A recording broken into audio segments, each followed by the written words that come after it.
And what's up? Coming at you is Luke, aka part of the Video Game Junkies. I am also known as Necro Mascot on YouTube, for those that need to know. So today, um, well, it's gonna be kind of just myself.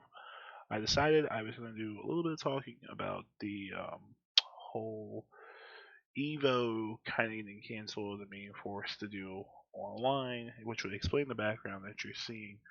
Um, and I just want to kind of like give my take. I guess I know I know Logan probably will have his own take, but I will tell you, personally, I think moving Evo online and changing the lineup was a pretty good idea.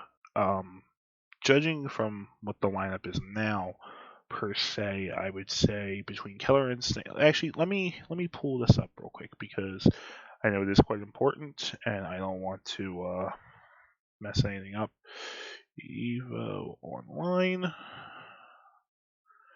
lineup. It was a. Oh, excuse all that noise. That is not meant for y'all to hear. I meant to turn off my notifications. I guess I didn't. It's all good though. Not too worried about it. Okay, take place online, which you need to know, all that stuff. That's great. Okay, so the lineup for Evo Online 2020 consists of Street Fighter V Champion Edition, Soul Calibur 6, Dragon Ball Fighter Z, Under Night Ember EX Late Clear, Tekken 7, Samurai Shodown, and Grand Blue Fantasy Versus. And then there will be a few open online tournaments for players to participate in if, like, you don't want to go um, if you like want to practice. So, for instance, the online tournaments will consist of Skullgirls, Killer Instinct 2013, which honestly I'm debating entering, Mortal Kombat 11 Aftermath, also debating entering, and them fighting herds. There's also, what is it? They don't know if they're gonna have like any big announcements, but I did notice that so, for instance, these games have okay netcodes, like for the big lineup, anyways. The open tournament stuff, the netcode, like Killer Instinct's netcode and Skullgirls netcode. I think I've heard Skullgirls netcode is pretty good. I think it uses GGPO, if I'm not mistaken. I could be wrong though. I can't speak for them fighting herds. Never played it, so I couldn't speak on that. And Mortal Kombat 11, that being up there was pretty good. Now, I will tell you, um, oh my god, why do you do this? Sorry, guys. I'm just gonna have that there, so maybe we can, turn something on. Yeah, but my biggest thing is like I am kind of like indifferent about it. I am happy that they're making the switch. I'm happy that they're still eligible to do it. My thing though is this is also very based upon people's connections. Like, let's say for me, for instance, I don't play on Ethernet even though I should. However, I play on Wi-Fi. How would that affect, say, like if I were to play the Street Fighter V online? How would that affect something like that? You know what I mean? It's things like that that you have to kind of think about. Um, and all that type of jazz and things like that. The other thing too is the lineup, the main lineup, anyways, cut Super Smash Bros. Ultimate out, and while it kind of sucked, um, I understand why. Super Smash Bros. Netcode is not, very great. Um, and I can understand why Evo was like, hey man, we probably shouldn't have this game here. There's a lot better games, or not better games per se, but better games or better net codes and fighting games than what they have to offer. So I just think it made more sense to do that. Trust me, personally, I think it's not that great. I would have loved to have seen Ultimate, and I really enjoyed watching Ultimate last year. I personally enjoyed watching Tekken the most. That's me. But yeah, that's the biggest thing with that. Um, as far as the open tournaments go, I'm not too sure how they're gonna regulate all that. I figured, especially for like games like Mortal Kombat and maybe even Skullgirls, you would think that the entry applications would be very high. You would think that they would be very like it'd be a lot. So like, how does this one determine? Do they put like do they go by game?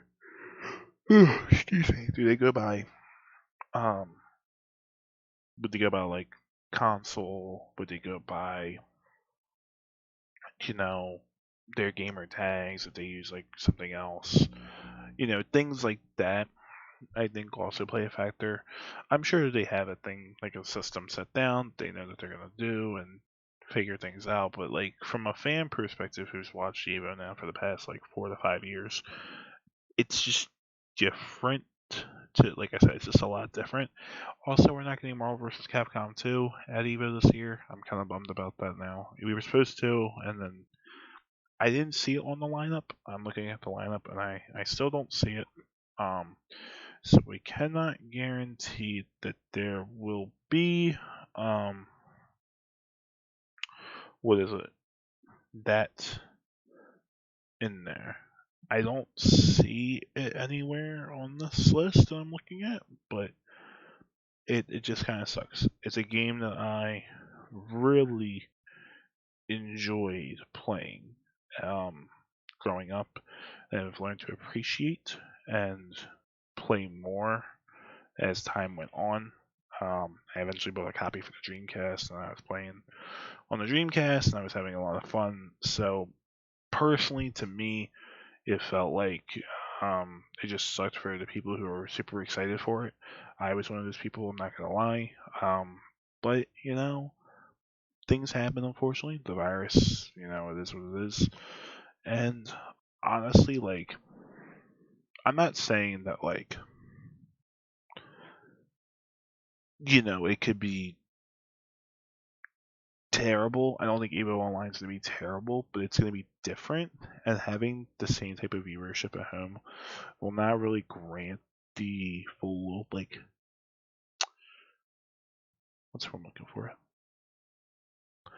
Like the full experience. Um, but yeah, that's my personal like hot take on that. Besides Evo, trying to think of just any other topics I could probably cover. Probably not. Evo is really the biggest one that I had in my mind. I've been wanting to talk about it for like weeks now.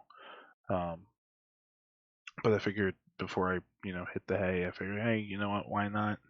Can't be that bad. Talk about. I'm sure people have been wanting my other Logan's intake on that, so I said, sure, why not? This is also going to go up on my channel too. So if you haven't already, or if you are listening to this from my channel, I'm going to drop the link for the Junkie podcast in the description below. And I'm on the Video Game Junkies end. I'm going to drop this my channel in there as well. So yeah, honestly, outside of that, that's really all I had to talk about. I know this is probably the shortest, little thing, but I figured it, it helps out a little bit, and you know, gives us more content to run on, and it just helps out a little bit. So, thank you guys for listening, and as always, if you have any comments or have any questions or concerns or anything like that, feel free to holler at my way. I'm be more than happy to discuss them with you. Also, I'm thinking about making a Discord for my Twitch/ YouTube thing I got going on. Debating that though. Still working on the kinks out on that. And we'll see what happens with that. Alright, you guys. Thank you guys so much. Adios.